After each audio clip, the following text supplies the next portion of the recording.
Est-ce que tu as déjà entendu que le corps humain comportait entre 60 à 65% d'eau, notamment à peu près 83% dans le sang, entre 70 à 75% donc dans les organes, donc suivant les organes, par exemple, il y en a beaucoup au niveau des reins et des poumons, et évidemment encore 22% au niveau du squelette.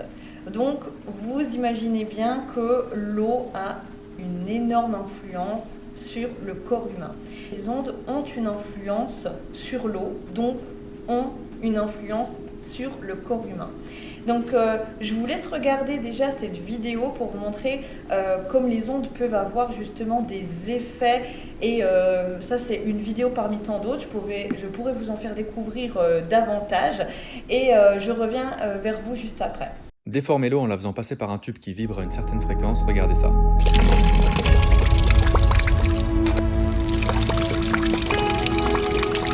L'effet est ultra bizarre, c'est totalement contre-intuitif, et c'est en partie dû à un réglage de ma caméra. En fait, à l'œil nu, on voit simplement un jet flou assez large. Mais en réalité, l'eau fait des va-et-vient via la vibration de l'enceinte. Et en accordant la vitesse d'obturation de ma caméra avec la fréquence du son, ici de 30 Hz, ça va donner cet effet absolument incroyable. Et si j'augmente le son, la déformation sera plus importante, c'est trop bien.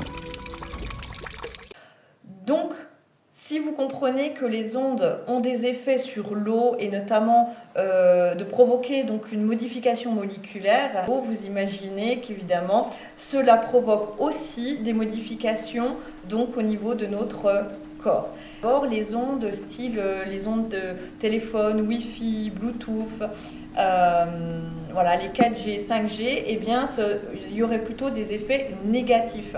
Et c'est justement ce qui amènerait en fait une baisse de vibration. Par contre, on a par exemple des ondes naturelles, donc ce qu'on appelle les ondes de la Terre, ou des musiques qui peuvent au contraire augmenter l'effet vibratoire et améliorer votre système de santé. On dit il ne faut pas écouter de la musique, il faut s'éloigner. Alors c'est pas tout à fait ça, c'est qu'il faut prêtez attention à ce que vous écoutez. Des ondes modifiées, elles sont dangereuses pour le corps, et donc plus vous allez les utiliser, puis plus vous risquez d'avoir des effets négatifs. A l'inverse, vous avez des musiques, vous avez des ondes qui permettent, donc qui sont plus naturelles, et toutes les fréquences, on va dire, qui sont vraiment sur du 432 ou du 528 Hz, qui permettent justement d'améliorer votre santé. Notamment, ça permet une amélioration de l'hydratation cellulaire, permet aussi de stimuler votre énergie et d'améliorer votre concentration. Ça peut également amener une amélioration de santé générale aussi au niveau psychologique, baisser votre stress et amener une relaxation profonde. Vous devez compléter avec des ondes naturelles, donc par des promenades dans la nature, vraiment vous reconnecter à la nature, puisque les ondes naturelles de la Terre vont vous permettre vraiment du bénéfice. Et au niveau musical, faites attention de ne pas confondre le style musical avec les ondes qui sont dangereuses ou non dangereuses. C'est que tout simplement, il faut que vous trouviez la musique qui corresponde à votre vibration, donc qui sont en accord avec votre vibration et qui vous fait du bien.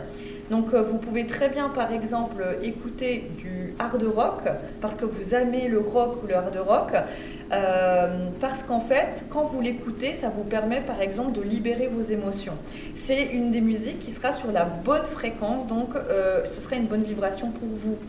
A l'inverse, cette même musique peut être une mauvaise fréquence pour quelqu'un d'autre parce que ça peut lui faire mal à la tête, etc. Il ne va pas du tout se reconnaître. Donc vraiment, trouvez les musiques, les ondes qui correspondent en fait à votre vibration et qui vous permet de libérer votre émotionnel, qui vous permet de vous apaiser, qui vous permet tout simplement d'aller mieux. Ne vous imposez pas finalement des choses qui ne sont pas agréables pour vous.